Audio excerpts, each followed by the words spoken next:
আউযুবিল্লাহি মিনাশ শাইতানির রাজিম। বিসমিল্লাহির রহমানির রহিম। সকল প্রশংসা মহান আল্লাহ রাব্বুল আলামিনের জন্য, যিনি আমাদেরকে সৃষ্টির শ্রেষ্ঠ সেরা জীব আশরাফুল মাখলুকাত হিসেবে সৃষ্টি করেছেন এবং এই পৃথিবীতে প্রেরণ করেছেন। সকল প্রশংসা সেই মহান আল্লাহ রাব্বুল আলামিনের জন্য। আমি মহান আল্লাহ রাব্বুল আলামিনের দরবারে লক্ষ কোটি শুকরিয়া আদায় করব। মহান আল্লাহ রাব্বুল আলামিন আমাকে সৃষ্টির শ্রেষ্ঠ সেরা জীব আশরাফুল মাখলুকাত হিসেবে সৃষ্টি করেছেন, সেই জন্য আলহামদুলিল্লাহ, আলহামদুলিল্লাহ, আলহামদুলিল্লাহ। আমি আবারও শুকরিয়া আদায় করব মহান আল্লাহ রাব্বুল আলামিনের দরবারে। মহান আল্লাহ রাব্বুল আলামিন শুধুমাত্র আমাকে আশরাফুল মাখলুকাত হিসেবেই সৃষ্টি করেননি, তিনি প্রিয় নবী হযরত মুহাম্মদ সাল্লাল্লাহু আলাইহি ওয়াসাল্লাম, আল্লাহর প্রিয় দোস্ত এবং সকল নবীদের রাসূল, তার একজন উম্মত হিসেবে সৃষ্টি করেছেন এবং তার উম্মত হিসেবে পৃথিবীতে প্রেরণ করেছেন। সেই জন্য আবারও আমি মহান আল্লাহ রাব্বুল আলামিনের দরবারে লক্ষ কোটি শুকরিয়া আদায় করব। আলহামদুলিল্লাহ, আলহামদুলিল্লাহ, আলহামদুলিল্লাহ। আমি লাইভের শুরুতেই আমার Facebook fan 19K fan follower, তার মধ্যে যারা গ্রাম পুলিশ আছেন, যারা পাবলিক আছেন, অন্যান্য যারা দেশে আছেন এবং বিদেশে আছেন, যে যেখান থেকে আমার লাইভটি দেখবেন, আমি মুসলমান যারা আছেন তাদেরকে সালাম জানাচ্ছি। আসসালামু আলাইকুম ওয়া রাহমাতুল্লাহি ওয়া বারাকাতুহু। যারা হিন্দু আছেন আমি তাদেরকে জানাচ্ছি নমস্কার এবং অন্যান্য ধর্মাবলম্বী যে সকল ভাই বোনেরা আছেন তাদেরকে জানাচ্ছি অন্তরের অন্তঃস্থল থেকে প্রাণঢাল অভিনন্দন এবং রক্তিম লাল গোলাপের শুভেচ্ছা। আশা করি মহান আল্লাহ রাব্বুল আলামিনের অশেষ রহমতে আপনারা সকলেই ভালো আছেন। তো আপনারা জানাবেন আপনারা কে কেমন আছেন, কোথা থেকে দেখছেন। বেশি সময় লাইভ করবো না, খুব অল্প সময় লাইভ করবো। হয়তো বা লাইভে আসার টাইম ছিল 9টায়, সে জায়গায় ওভার হয়ে আরো 15-16 মিনিট পরে আসতে হয়েছে, তো যে কোনো একটি সমস্যার কারণে। তো যাই হোক, আমি ক্ষমা প্রার্থী। যারা 9টার থেকেই অনুগ্রহ করে লাইভের জন্য বসে আছেন, অনেকেই কিন্তু আমাকে ইতিমধ্যে ফোনও দিয়েছেন আপনারা যে ভাই লাইভে আসবেন কিনা বা কখন আসবেন। তো অপেক্ষায় বসে আছি আপনার নির্ধারিত টাইমে। তো আমি ক্ষমা চেয়ে নিচ্ছি আপনাদের কাছে, যাদের বসিয়ে রেখেছি, যারা আমার লাইভ দেখার জন্য বসেছিলেন এত সময়। তো যাই হোক, অনেকেই সালাম দিয়েছেন, ওয়ালাইকুম আসসালাম ওয়া রাহমাতুল্লাহি ওয়া বারাকাতুহু, এবং অনেকেই জানতে চেয়েছেন, আদাব দিয়েছেন, অনেকেই আপনার ধর্ম নিয়ম অনুসারে আদাব দিয়েছেন। নমস্কার দাদা, আপনার সালাম আদাব গ্রহণ করলাম। আর অনেকেই জানতে চেয়েছেন কেমন আছেন। আলহামদুলিল্লাহ ভাই, আল্লাহর অশেষ রহমত এবং আপনাদের দোয়ার বরকত, এই দুটি মিলিয়ে আল্লাহ আমাকে ভালো রাখে, আমি ভালো আছি আপনাদের দোয়ায়।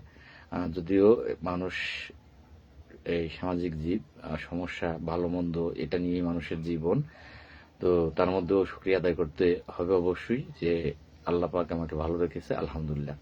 যাই হোক, লাইভ যেহেতু বেশি দীর্ঘায়ু করব না, খুব অল্প সময়ের ভিত্তিতে সেই দিব, সেহেতু কথা বড় করব না, অল্প পরিহারে করব। যারা লাইভে ঢুকেছেন প্রত্যেককে অসংখ্য ধন্যবাদ। আর যদি ফ্যান হিসেবে পারেন লাইভটা শেয়ার দেবেন, এটা অনুরোধ রইল। তো কিছু গুরুত্বপূর্ণ কথা, একেবারে যে এই বিশেষ করে আমার আইডি আপনারা ফলো যারা করেন তারা বেশিরভাগই কিন্তু গ্রাম পুলিশ। তো এক বুক আশা নিয়ে আমি আলহামদুলিল্লাহ বললে বা আমি কাজে দৌড়ালে বা আমার আইডিটার দিকে আপনারা তাকিয়ে থাকেন যে আমার আইডি থেকে কখন কি বলি, এগুলো শোনার জন্য অপেক্ষা করেন। তার জন্য আসলে আমি আপনাদের কাছে কৃতজ্ঞ। মহান আল্লাহ রাব্বুল আলামিন আমাকে আপনাদের কাজ করার সুযোগ সৃষ্টি করে দিয়েছেন, যে কারণে আপনারা আমাকে ফলো করেন, আমার পেজটা ফলো করেন, আমার কথা শোনার জন্য অপেক্ষা করেন। তার জন্য আমি আপনাদের কাছে কৃতজ্ঞ। তো সেক্ষেত্রে আপনারা আজকে কিছু কথা হয়তো আপনাদের কাছে ভালো লাগবে, কিছু কথা ভালো লাগবে না। কাউকে ছোট করার জন্য আমি কোনো কথা আমি কিন্তু পূর্বে বলেছি, বেশ কয়েকদিন যাবত দেখতেছেন যে আমি কাউকে ছোট করে বা আমার বিরোধী পক্ষ ভেবে কথা আমি আর বলবো না। আমি যতটুকু পারবো আমি করার জন্য চেষ্টা করব। আর যারা অন্যান্য কমিটি আছে, যারা দৌড়ায়, তারা তাদের মতো চেষ্টা করবে, তারা সমালোচনা করবে, এটা তাদের ব্যাপার। আমি তাদের আসলে আর কিছু বলবো না, এটা আমি প্রতিজ্ঞাবদ্ধ। আমি যা করেছি সেটা আপনাদেরকে জানাবো। এখন 45,000 মানুষ, এটা কিন্তু ছোট্ট একটা বিষয় না, অনেক বড় একটা বিষয়, অনেক বড় একটা বিষয়। আর যারা এখানে শিক্ষিত ছেলে মেয়ে বর্তমানে আছেন অনেক অনেক, এখন প্রায় অর্ধেক শিক্ষিত ছেলে মেয়ে আছেন, ইয়াং জেনারেশন। 45,000-এর 20,000-এর মতো এখন শিক্ষিত আছেন। শিক্ষিত যারা আছেন এখানে তাদেরকে অতটা বোঝাতে হবে না, তারা নিজেরাও বুঝেন। আর যারা শুধু শিক্ষিত না, মানে একটু ভালো শিক্ষিতই, কমপক্ষে ইন্টারমিডিয়েট, গ্র্যাজুয়েশন কমপ্লিট আপনারা আছেন, মাস্টার্সও আছেন অনেকেই, তাদেরকে আমার বোঝাইতেই হবে না, তারা নিজেরা বুঝেন জাতীয় বেতন স্কেল শব্দটা কাকে বলে আর আমরা বর্তমানে কোন ক্যাটাগরির মধ্যে আছি। তো জাতীয় বেতন স্কেল আর আমরা কোন ক্যাটাগরিতে আছি, এখান থেকে এই ক্যাটাগরি থেকে জাতীয় বেতন স্কেলে যাওয়াটা এই ঘরে বসে বসে লাইক করলে হবে না, আর মুখ দিয়ে বললেই কিন্তু হবে না। এটা অনেক একটা টাফ বিষয়, টাফ ব্যাপার। আমি হ্যাঁ ভাই, 94, 98, 104 পাশে এই মুহূর্তে আছে। অসংখ্য ধন্যবাদ যারা আমার লাইভটা দেখেন। তো কিছু কথা ধৈর্য নিয়ে শুনবেন, যতটা সম্ভব দ্রুত আমি লাইভ শেষ করব। মনটা একটু খারাপও আছে, তো সব মিলিয়েই পারিবারিকভাবেই মনটা একটু খারাপ আছে। তো সেক্ষেত্রে আমি আমার তরফ থেকে চেষ্টা করে যাচ্ছি, ইনশাল্লাহ 99% আমি সাকসেসে আছি। কোনো কাজই 100% সাকসেস তখনই যখন এই সম্পূর্ণ রেজাল্ট হাতে আসবে এবং দেখা গেছে, আমি খেলার দিক দিয়ে যদি দেখাই যে আপনি জিতে গেছেন, তখন 100। আর তার আগ পর্যন্ত, খেলা শেষ হওয়ার আগ পর্যন্ত আপনি 3-0 গোলও যদি থাকেন, যে 5 মিনিট খেলার বাকি আছে, এই 5 মিনিট আগেও আপনি জিতে গেছেন, এই শব্দটা বলতে পারবেন না 100%। কারণ ওই 5 মিনিটে 3টা গোল পরিশোধ হয়ে যেতে পারে, আপনি 4 নম্বর গোলও খেতে পারেন। তো অতএব এর আগে আপনি, শেষ হওয়ার আগে আপনি বলতে পারবেন না। তো শুরুটা করতে হবে। আপনি 5 তলা 10 তলা উঠবেন, আপনাকে অবশ্যই সিঁড়ি বেয়ে ধাপে ধাপে উঠতে হবে। আমি আমার কথাগুলো ঠান্ডা মাথায় আপনারা একটু বিশ্লেষণ করবেন। এখানে এই আলহামদুলিল্লাহ আমি বললাম, আমি কাজ করতেছি সেই কারণে বললাম। আপনি সেটাকে যদি ধরে নেন, তাহলে মনে হয় আলমিয়া ভাই জাতীয়করণ হয়ে গেছে দিকে আলহামদুলিল্লাহ বলুন। ভাই আপনি যদি জ্ঞানী হন তাহলে অবশ্যই বুঝবেন যে জাতীয়করণটা এটা 10 তলা সিঁড়ি বেয়ে আপনাকে উপরে উঠতে হবে। আপনি আছেন নিচতলায়, নিচতলায় আপনি নাই ভাই, আপনি আছেন গাছতলায়।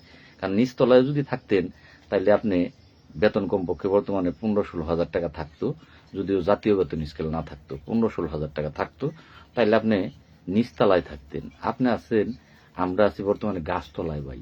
সেই গাছতলার থেকে আমরা 10 তলায় যাওয়ার চিন্তা ভাবনা মাথায় করতেছি। আমাদের ডকুমেন্টস আছে 10 তলার, কিন্তু 10 তলা বাড়িটা আমাদেরকে মালিকানা করা হয়নি। আমরা বর্তমানে আছি গাছতলায়। সেই গাছতলার থেকে 10 তলায় ওঠার চিন্তা নিয়েই কিন্তু এগুচ্ছি। আমার ডকুমেন্টস আছে, ডকুমেন্টস নিয়ে এগুচ্ছি। এই 10 তলায় উঠতে গেলে আপনাকে অবশ্যই সিঁড়ি বেয়ে বেয়েই উঠতে হবে, আর এই সিঁড়িগুলো আপনাকে বানাতে হবে। 10 তলায় ওঠার সিঁড়িগুলো আপনাকেই বানাতে হবে। সেই সিঁড়িগুলোই আমি বর্তমানে বানাচ্ছি, সিঁড়িগুলোই কিন্তু আমি বানাচ্ছি, আমি দৌড়াচ্ছি, সেগুলো আপনারা দেখতেছেন। আমি আপনাদেরকে কিন্তু প্রত্যেকটা কাজ আমি আপনাদেরকে ডকুমেন্ট সহ দেখাচ্ছি।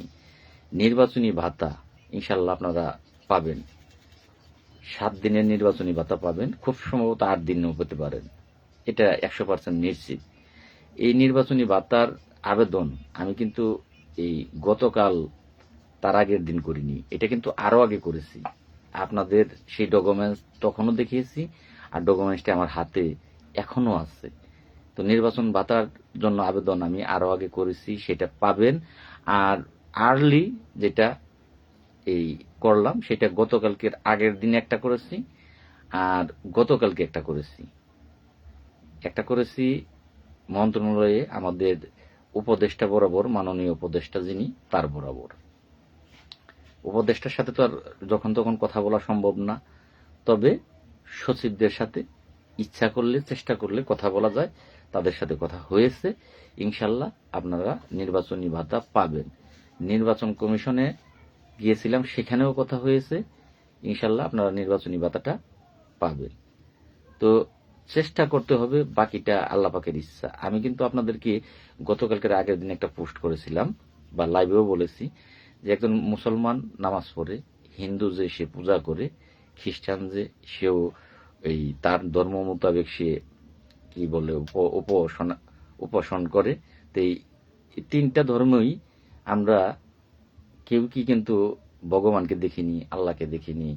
আমরা ভেস্তে যাবার জন্য নামাজ পড়ি, কারণ ইসলাম বলেছে অবশ্যই আপনাকে যদি এই আল্লাহর, যেহেতু আপনাকে সৃষ্টি করেছেন, আল্লাহ পৃথিবীতে পাঠিয়েছেন, পরীক্ষার জন্য পাঠিয়েছেন, বেহেশত এবং দুজক বানিয়েছেন। বেহেশতে যেতে হলে আপনাকে আল্লাহর হুকুমগুলো পালন করতে হবে।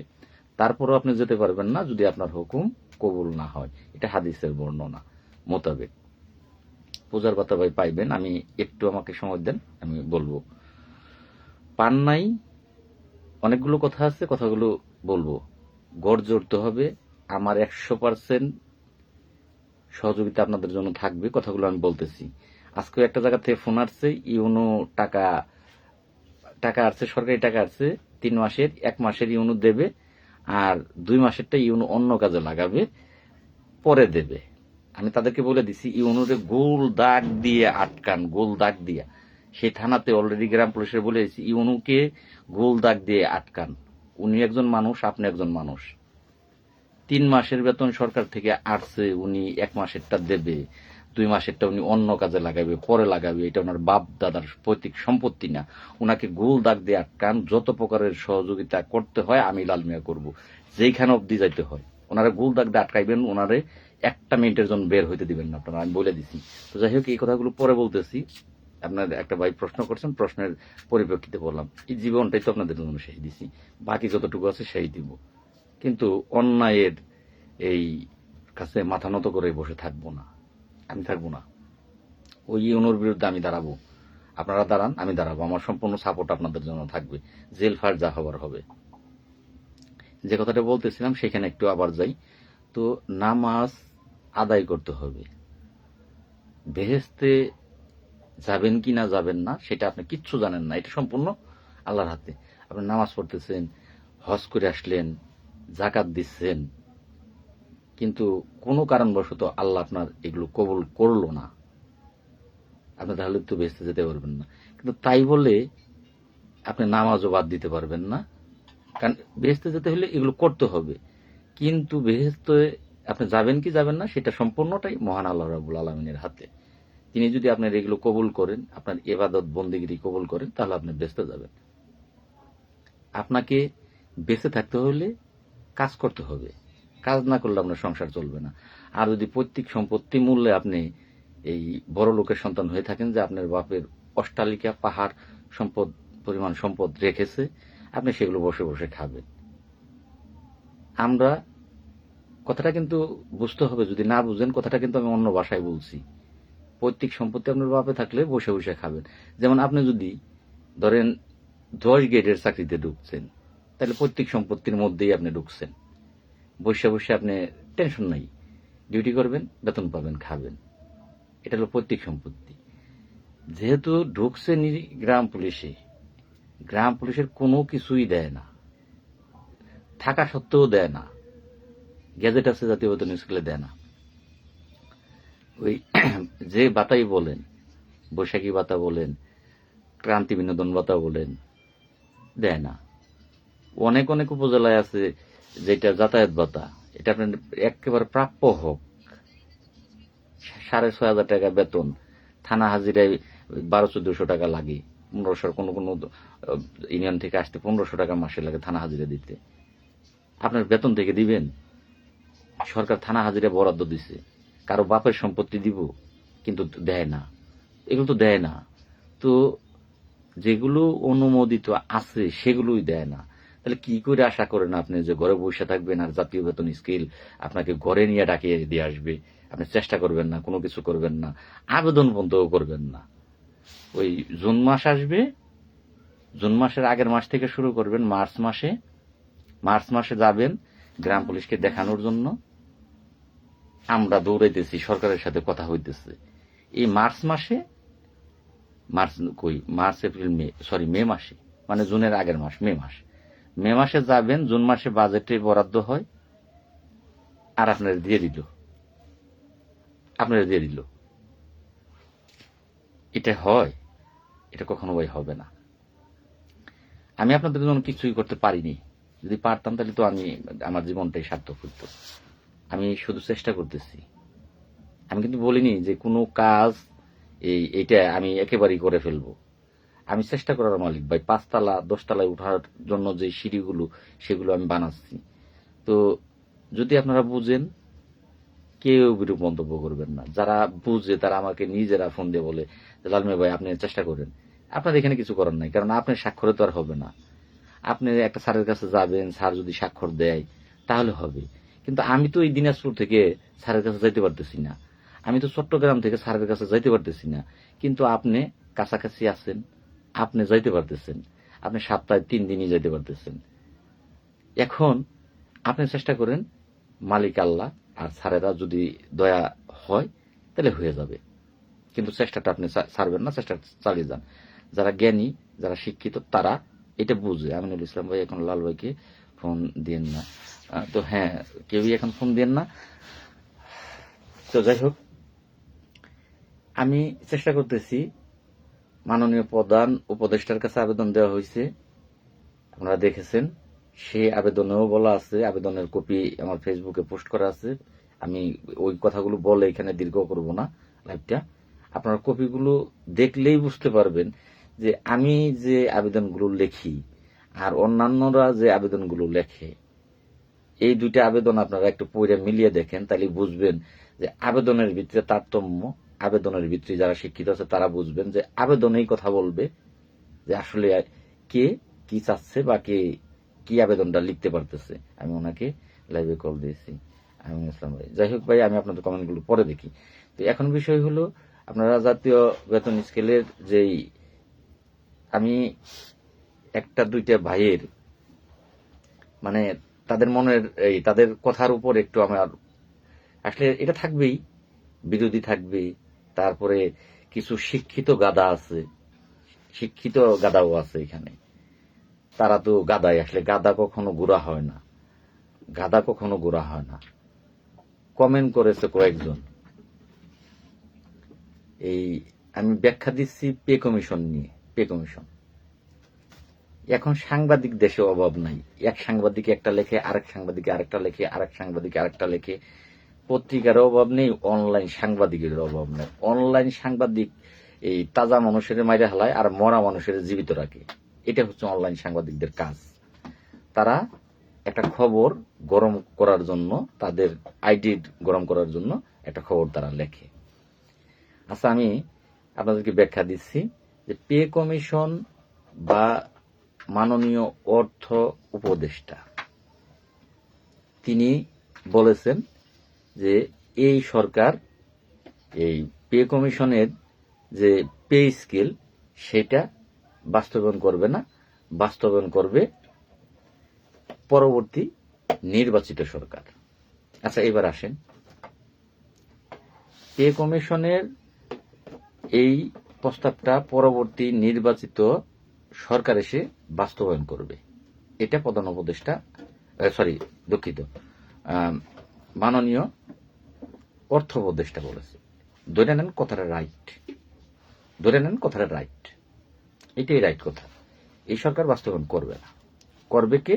পরবর্তী যে নির্বাচিত সরকার আসবে সে। এবার আসেন, পরবর্তী নির্বাচিত সরকার আসলে পে কমিশন যে প্রস্তাবগুলো এখানে করতেছে বা করে গেল সেইটা এসে বাস্তবায়ন করবে ওই সরকার।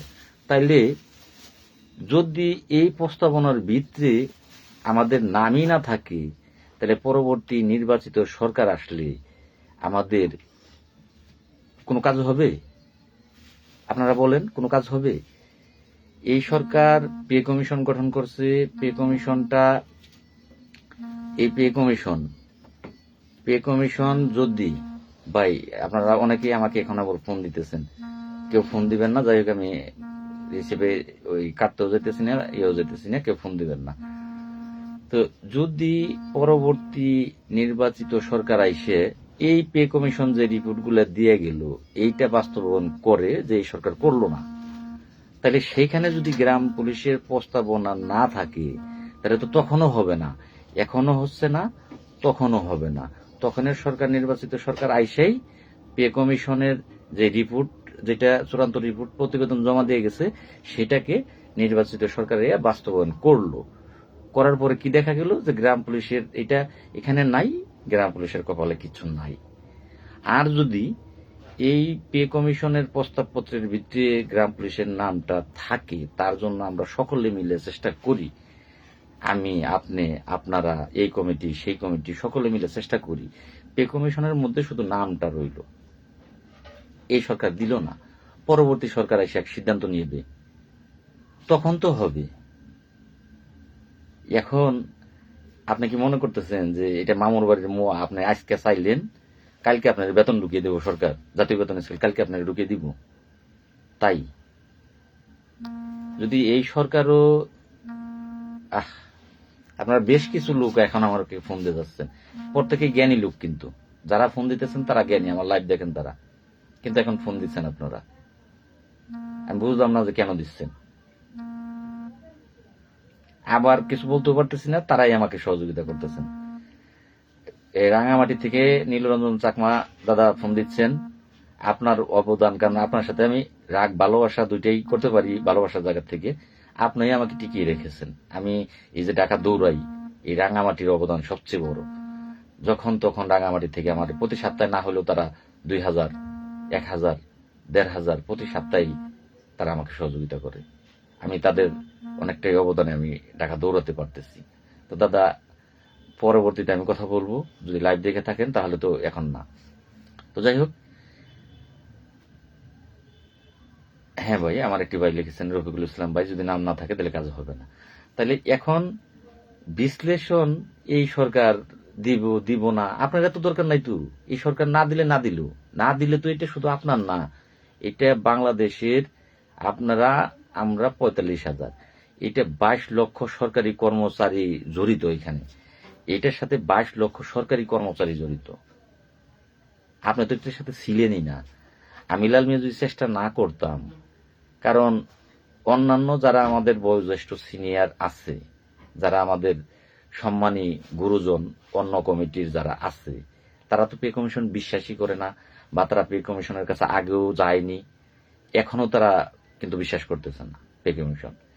তাহলে আমি যদি না যাইতাম, তাহলে পে কমিশনে গ্রাম পুলিশের যে এখন তর্ক বিতর্ক যেটাই হোক, আপনি কইতেছেন হবে না, আমি কইতেছি হব, এই তর্ক বিতর্কেরও জায়গা থাকতো না। এখন তো তার তর্ক বিতর্কের জায়গাটা সৃষ্টি করে রাখছি আমি লাল মিয়া, হবে কি হবে না, দেবে কি দেবে না। কিন্তু যদি পে কমিশনে আমি যোগাযোগ না করতাম, দৌড়ঝাঁপ না করতাম, তাহলে পে কমিশন থেকে ডাকতো না। আর না ডাকলে পে কমিশনে আপনার নাম ঢুকতো না। এখন পে কমিশনে আপনার নামটা আছে, সেটা আজকে পান, কালকে পান, এর সাথে আর 22 লক্ষ সরকারি কর্মচারী জড়িত। আপনি তো ক্ষুদ্র একটা, আর বড়রা জড়িত, তারা এটা নিয়ে তাদের মাথা আরো বেশি ঘামাচ্ছে। এটা তারা প্রতি 5 বছর পর পর প্রাপ্য, আর তারা 15 বছর যাবৎ পায় না, সর্বশেষ 2008 সালে হয়েছে। তো সেক্ষেত্রে এটা নিয়ে তারা আরো মাথা বেশি ঘামাচ্ছে। 200 শেয়ার কনফার্ম, ধন্যবাদ ভাই। 200 যত শেয়ার করবেন তত ভালো। তো যাই হোক, গেল এই ব্যাপারে আপনাদেরকে যতটুকু বোঝানোর আমি বোঝালাম। যার বুঝ আছে যথেষ্ট বুঝা দিয়েছি, বুঝবেন, আর যার বুঝ নাই সে সারা রাত্রি কথা বললো, আমি আপনাদেরকে বোঝাতে পারবো না। এই যে মাননীয় প্রধান উপদেষ্টার কাছে আমি এই একটি আবেদন করেছি, সেখানে আবেদনে কি কি লিখছি আপনারা দেখবেন, দেখলে বুঝবেন। সেটা সেখানে লোক আছে, এক ছোট ভাই আমার, তিনি সেখানে আছে। তো যাই হোক, পরিচয় দেব না, ছবিও পোস্ট করবো না। কিছু কিছু ব্যক্তি আছে, তাদেরকে সামনে আনা যাবে না, তাদেরকে সামনে আনলে তাদের ক্ষতি হবে, সাথে আমাদেরও ক্ষতি হবে। আবেদনের কপি আমি তার কাছে দিয়ে আসছি, প্রধান উপদেষ্টার কাছে আশা করি সেটা যাবে। আর প্রধান উপদেষ্টার কাছে গেলে কিছু না কিছু হলেও সে মাথায় এইটা নেবে, লেখাগুলো দেখলে আপনারা বুঝবেন। তো যাই হোক, গেল এই সাবজেক্ট। নির্বাচন কমিশনে গিয়েছি, সেটা পাবেন। এই সচিবালয়ে আবেদন করেছি, দেখেছেন যে বেতন বকেয়া, সেই বিভিন্ন বিষয় আছে, আশা করি সুরাহা হবে। আমার ক্রেডিটের দরকার নাই ভাই। কর্মচারী ইউনিয়ন আপনাদের কাছে আমি হাত জোর করে অনুরোধ করতেছি ভাই, আপনাকে নামে করেন, কিন্তু আপনারাও একটু দৌড়ান। আমার পাশাপাশি আপনারা একটু দৌড়ান। আপনারা ভাই আসেন, আসে সচিবালয়ে ঢুকেন, ঢুকে আমার আবেদনটা দেখে প্রয়োজনে সেম আর একটা আবেদন আপনারা করেন, সেম আবেদন আপনারা করেন। আপনারা আবেদন করে আবেদনের কপি নিয়ে সচিবালয়ে ঢুকেন, ঢুকে সেগুলো ভাই আপনারা একটু অনুমোদন করে আনেন, আপনাদের নামে করে আনেন। আমার লাগবে না, আমি কথা দিচ্ছি, আমার নামের প্রয়োজন নাই। কাজটা শুধু আপনারা করেন। আমি উজ্জ্বল খানকেও তদ্রুপ বলতেছি যে উজ্জ্বল খান ভাই, আপনিও আপনার গতিতে আগান, আবেদন করেন, আবেদনটা সব একরকম রাখেন। আমি যা করছি আপনিও তাই করেন, আরেকজনও তাই করেন। এবার আপনি দৌড়ান, আমি দৌড়াই, যে দৌড়ান। আবেদন ভাই কর্মচারী ইউনিয়ন আপনারা নামে অনুমোদন করে লই আসেন গা, চিঠির নিচ দিয়ে আপনার নাম লিখে দেখ গা। কিন্তু শুধু পেলেই হলো, গ্রাম পুলিশ পেলেই হলো। আপনাদের পায়ে ধরে অনুরোধ করতেছি। আরেকটা কথা বলবো, এবার পে কমিশনের ব্যাখ্যা আমার শেষ, যে এই মানুষ নামের গাদা, শিক্ষিত নামের গাদা, আমি কিন্তু বলেছিলাম যে আমি রাগ করব না, কারো বিরোধিতা করব না, আমি বিরোধিতা করতেছি না, যে ও শিক্ষিত একটা ছেলে, মিনিমাম সেন্স নাই যে এই আসি বটতলায় উঠতে চাচ্ছি 5 তলায়। লাল মিয়ার বাপের সাধ্য আছে, লাল মিয়া একলাই শেষ করে দিব সব। অনেকে কমেন্ট করতেছেন, আমি কমেন্ট আপনাদের দেখতেছি না, আমি আমার কথাগুলো সেই দিই, কারণ আপনাদের কমেন্ট দেখতে গেলে আমি অন্যদিকে চলে যাই। আবার আমার মনটাও খুব একটা ভালো না, মেয়ে অসুস্থ, এই মুহূর্তে মেডিকেলে ভর্তি আছে, নারী ও শিশু হাসপাতালে ঢাকা। কিছুক্ষণ আগে এই আপনার বাড়ির থেকে তাকে এই হাসপাতালে পাঠানো হয়েছে সন্ধ্যা 7টার দিকে। তো এখন কিন্তু হাসপাতালে ভর্তি। তো সেদিক থেকে কিন্তু আমার আসলে মনটাও ভালো না। আপনারা দেখেছেন আমার বাচ্চার ছবিটার, আমি কিন্তু পোস্ট করেছি, অনেকেই দুধের টাকাও দিয়েছিলেন। তো এই পাতলা পায়খানার থেকে এই পানি শূন্যতা হয়েছে, এই মুহূর্তে প্রাইভেট হাসপাতাল মিরপুরে সেখানে ভর্তি আছে। তো সেক্ষেত্রে আপনারা দোয়া করবেন। এই পর্যন্ত কিন্তু আমি লাইভের শেষে এসে বলতেছি যে মনটা আসলে পারিবারিকভাবেই খারাপ। তো তারপরেও কিন্তু আমি আপনাদের লাইভের সময় দিয়েছি, যে কারণে আমি কথা আপনাদের সাথে বলতেছি। তো আমার ওই বাইটির প্রশ্ন আশা করি আমি দিতে পেরেছি, যে আমি চেষ্টার মালিক ভাই, চেষ্টা করতেছি, কি হবে হবে না। আরেকটা ভাই কমেন্ট করছে যে লাল মিয়া পে কমিশনের কথা বলতেছে টাকা লেগে।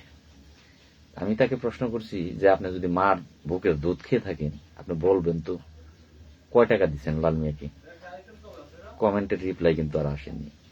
আমি একটা বাসা এখানে লাস্ট পর্যায়ে খারাপ করব, আর সেটের বাল 8 লাখ টাকা দিয়ে 5 মাস ভিতরে থাইকে তারপর যাবি নাইছি। তুই কয় টাকা দিছিস? তুই কয় টাকা দিবি আমারে? তুই 50 টাকার বাল দিবি, 100 টাকার বাল দিবি, একা তো তুই 5,000 টাকা দিবি না, একা কেউ 5,000 টাকা দেয়ও নাই, দিবও না। দিলে কয় টাকা দিবি? 50 টাকা, 100 টাকা, এর বেশি তো না। 50 টাকা দিবি, 100 টাকা দিবি, এইটা দিবার যে শর্ত আরোপ করস, বিশ্বাস করন যায় না। তারপরে এই হইব তো গ্যারান্টি কি? 8 লাখ টাকা দিয়ে 20তম গ্রেডের পিয়ন পোস্টের চাকরি নাই, গ্যারান্টি নেই না। 8 লাখ টাকা 10 লাখ টাকা দিয়ে পিয়ন পোস্টের চাকরি নেয়, ইন্টারমিডিয়েট পাস লাগে, চাকরি অনেক টাইমে হয়, অনেক টাইমে হয় না, গ্যারান্টি থাকে না। 10 লাখ টাকা 100 টাকা দিয়ে গ্যারান্টি চান, 50 টাকা দিয়ে গ্যারান্টি চান, 50 টাকা দিমু গ্যারান্টি কি? 100 টাকা দিমু গ্যারান্টি কি? ভাই কইরা চিঠি লই আহেন, 1 মাসের বেতন দিয়ে দিমু। কয়টা বেতন পান? 7,500 টাকা। 1 মাসের বেতন দিয়ে দিবেন, আপনার চাকরিটা সরকারি করে দিতে হবো। ভাই আমার ছেলে আছে, আমার তো যোগ্যতা নাই, আমার ওখানে 50 লাখ দিলেও আমারটা করা পারবেন না। আর আপনারাও যারা কোন বয়স যাদের 30-এর উপরে পার হয়ে গেছে, যদি কোন যে 70 লাখ টাকা দিব, ভাই আমার একটা সরকারি চাকরি দেন পিয়ন পোস্টে, সম্ভব না। ঔষধ বাইটা খাইলেও কাজ হবো না, পৃথিবী বাইটা গেলেও কাজ হবো না। আপনার ছেলেরে দিয়া 10 লাখ দিয়ে ঢোকান। কথাগুলো যদি আমার ভুল হয় বলবেন আপনারা যে ভাই ভুল বলতেছেন। আমি দৌড়াইতেছি, চেষ্টা করতেছি। আপনারা যদি মনুষ্যত্ব থাকতো, মানুষ হইতেন, যে এই বেচারা এই যে ঢাকা কুত্তার মতো দৌড়াইতেছে, গাড়ি ভাড়া লাগে, এটা তো মাগনা যাওয়া যায় না। এই একবেলা ভাত খেতে গেলে টাকা লাগে, এটা কেউ মাগনা খাওয়াবে না। আপনাদের কাগজগুলো বস্তায় বস্তায় ফটোকপি করতে হয়, বিভিন্ন দপ্তরে জমা দিতে গিয়ে বস্তায় বস্তায় ফটোকপি করতে হয়, কম্পোজ করতে হয়। ঢাকাতে কম্পোজের নাম নিলে 100, আপনার 10টা কম্পোজ করবেন 1000 টাকা কম্পোজ, ফটোকপি 1000। এই সেই দিন এই তারিখ ফটোকপি আছে 4000 টাকা। তাহলে থানা হাজিরা আজকে আছে, আমি তো লাইভ করি, যেমন আগামীকালকে বৃহস্পতিবার লাইভ অনেকেই দেখতেছেন, কোনো না কোনো থানা হাজিরা আছে, থানার একজন হইলেও লাইভ দেখতেছেন। একজন মানুষও যদি বিবেকবান থাকতেন যে থানায় হাজিরায় যে লাইভটা দেখিয়ে কথা বলি লাল ভাইয়ের জন্য, যে যেহেতু আগে বলা হয় নাই, হঠাৎ করে আমরা এখানে 100 জন লোক আছি, হাজিরা দিতে আসছি, 20 টাকা তো একটা সিগারেট 1 কাপ চা খাইলে লাগে। এক কাজ করি, আমরা এই 100 জন লোক আছি, 20 টাকা করে টাকা তুলে লাল ভাইরে পাঠিয়ে দিই। আমাদেরও খুব বড় ব্যাগে পড়লাম না, কষ্ট হলো না দিতে। আবার লাল ভাইও কাজগুলো দৌড়িয়ে দৌড়িয়ে করতে পারলো, সেও কষ্ট করলো না, না খেয়ে থাকলো না, কষ্ট করলো না, আবার কাজগুলো করতে তার সুবিধা হইলো। টাকা হইলে বাঘের চোখ মিলে। ইংরেজরা বলছে money is the second god. যদি গ্রাম পুলিশেরা এই কথার শব্দের অর্থটা বুঝতেন, সবকিছু আরো বহুত আগে হয়ে যেত। যদি money is the second god এটার কথার অর্থ বুঝতেন, এই শব্দের অর্থটা বুঝতেন, আরো আগে হয়ে যেত। আপনারা বিশ্বাসই করেন না। কি বিশ্বাস? টাকা মনে হয় 50,000 একলাই দিবেন, বিশ্বাস করেন না। টাকা মনে হয় 1 লাখ দিবেন, 1 লাখ 20,000 দিবেন, 1 লাখ, বিশ্বাসই করেন না। আপনাদের বিশ্বাস হয় না, বিশ্বাস করেন না। কাকে দিব টাকা? 50 টাকা দিবেন, বিশ্বাস করেন না। আর লাখ লাখ টাকা ভেঙে হারাইলাম, কারে বিশ্বাস করে? কাকে বিশ্বাস করে? লক্ষ লক্ষ টাকা খরচ করলাম, আমি কৃষ্ণ সহ বেশ কয়েকজন আছি, কাকে বিশ্বাস করে বলেন দেখি? তো যাই হোক, বিশ্বাসে বস্তু মিলে তর্কে বহুদূর, কথা প্রায় শেষ দিকে। ভালো নাই ভাই, আলহামদুলিল্লাহ, তারপরেও এটা বলতেই হয়, ভালো আল্লাহ রেখেছে ভাই।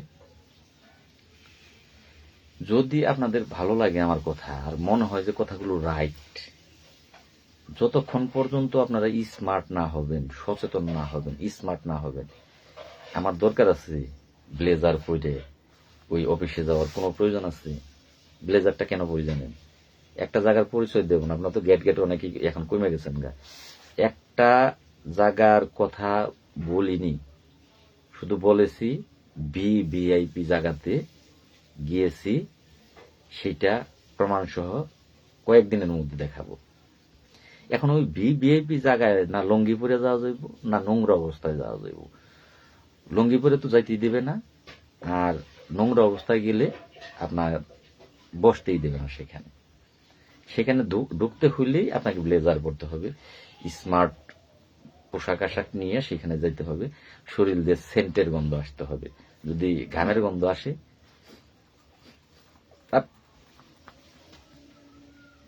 আমি অনেক কিছুই করতে বাধ্য হই আপনাদের জন্য, আপনাদের জন্য অনেক কিছুই করতে বাধ্য হই, সেগুলো 45,000 মানুষের জন্য সেগুলো করি। তো যাই হোক, সেটা প্রকাশ করিনি, সেটা আশা করতেছি খুব তাড়াতাড়ি এইভাবে লাইভ এসে সেই ভিআইপি দেখাবো। এটা আশা করতেছি যে লাইভ এসে ভিআইপি দেখাবো, যে তখন বলবেন যে ওর বাবা, তাই তো লাল মিয়া ভাই আসলেই দৌড়াইতেছে। হোক বা না হোক, হওয়াটার মালিক লাল মিয়া ভাই না। তো যাই হোক ভাই, থাক, আর ওনাকে গালি দিন না। না ভাই, আমি গালি কিন্তু দেই নাই, আমি গালি দেই নাই, গালি দেব না কারোর সাথে। যে আমি কর্মচারী ইউনিয়নকে পায়ে ধরে বলতেছি, আপনারাও চেষ্টা করেন ভাই। তো যাই হোক, আমার মূল কথাগুলো শেষ। ইনশাল্লাহ খুব শীঘ্রই আপনাদের ভাগ্য পরিবর্তন হবে ভাই, খুব শীঘ্রই। আমার চেষ্টা সর্বাধিক আছে, আমি ভিভিআইপি সামনে ইনশাল্লাহ আনুম, দেখতে পারবেন। যদি পে স্কেলের যে বিষয়টা, পে কমিশনের, এটা সারা বাংলাদেশের বিষয়, শুধু গ্রাম পুলিশের না, এটা বাস্তবায়ন হয়, তাহলে আপনাদেরটাও বাস্তবায়ন হবে ইনশাল্লাহ। গেল 1। আর 2 নম্বরে নির্বাচন নিকটে, খুব নিকটে, সংনিকটে। এখন যে কাজগুলো আছে আমি এগুলো ধাপে ধাপে শেষ করি, আমি দৌড়াইতেছি, শেষ করি। আপনারা আমার জন্য দোয়া করবেন। যদি মন চায় তাহলে ভাই সহযোগিতা করবেন, আর মন না চাইলে আপনার জায়গায় আপনি থাকেন ভাই, আপনার 20 টাকা দিতে হবে না, আপনার 50 টাকা কষ্ট করে লাল মেঘে দেওয়ার দরকার নাই। আপনার এত পরিশ্রমের টাকা লাল মেঘে কেন দেবেন? আপনার 20 টাকা 50 টাকা 100 টাকা ভাই দেওয়ার দরকার নেই, ওটা আপনার পকেটে রাখেন। বাড়ির একটা ইট হবে, ওইটা দিয়ে একটা ইট কিনে কাজ করতে পারবেন, অথবা আপনার বাড়ির বাজার করেন ভাই, লাল মিকে দেওয়ার দরকার নেই। ভাই আমি ফোন দিচ্ছি আপনাকে, সর্বনাশা বাসীওয়ালা রানা ভাই, আমি আপনাকে ফোন দিতেছি লাইভ থেকে বের হয়ে, আপনার সাথে কথা আছে। কারণ এই মুহূর্তে ভাই শিওর দিতে পারতেছি না, যেহেতু আপনারা শুনলেন যে এই বাচ্চাটা অসুস্থ, তাহলে আমাকে হয়তোবা হাসপাতালে যেতে হবে। কালকে হয়তোবা আপনাদের এখানে আসা হচ্ছে না, আমার আসার কথা ছিল, আসা হচ্ছে না। তো আমি আপনাকে লাইভের পরে ফোন দিচ্ছি আর কি। তো যাই হোক, যদি কথাগুলো ভালো লাগে অবশ্যই আমাকে দূর পারতে আপনারা সহযোগিতা করবে। 50 টাকা 100 টাকা এটা বর্তমান সময়ের ব্যাপার না, এটা সকলেই করবেন। থানা হাজিরায় যে 20 টাকা করে তুললে 100 লোক থাকলে 2000 টাকা আসে, এরকম নাথিং ব্যাপার, এটা ব্যাপারই না, এটা অনায়াসে পকেট থেকে বের করে দেওয়া যায়। 50 টাকা অনায়াসে বের করে দেওয়া যায়। ডেলি তো দেবেন না, আপনি প্রতি সপ্তাহে হাজিরা এসে তো দেবেন না। এক এক থানায় গণে যদি একবার করে 50 টাকা করে দেয়, তাহলে তো টাকার বন্যা বয়ে যায় বৎসরে। তো যাই হোক, অনেক কথা হইল, লাইভের শেষের বেলায় একটা কমেন্ট করলাম আমরা যশোর কিছু থেকে। হ্যাঁ ভাই, যশোর থেকে এই 1000 টাকা আজকে দিচ্ছে কেশবপুর থেকে, আমি ধন্যবাদ জানাচ্ছি কেশবপুরকে, আজকে দিচ্ছে। আর অনেকেই এর ভিতরে টুকটাক দিচ্ছে, টুকটাক 1000 3-4 টাকা আমার কাছে এই 3-4 দিনে আসছে। তার রাঙামাটি দিচ্ছে 1500 টাকা, সেটা আলাদা। আমার নেত্রকোনা আমার একটা ভাই, শানুর ভাই, সে নিজের থেকে নিজের পকেট থেকে 3000 টাকা দিচ্ছে। তার নাম আমি বলি না, তারপরে নাম বলি না, এই যে এই কি বলে রাঙামাটি, কারণ এরা আমাকে টিকিয়ে রাখছে, এদের নাম বলার কিছু নাই, এরা এককভাবে আমাকে দেয়।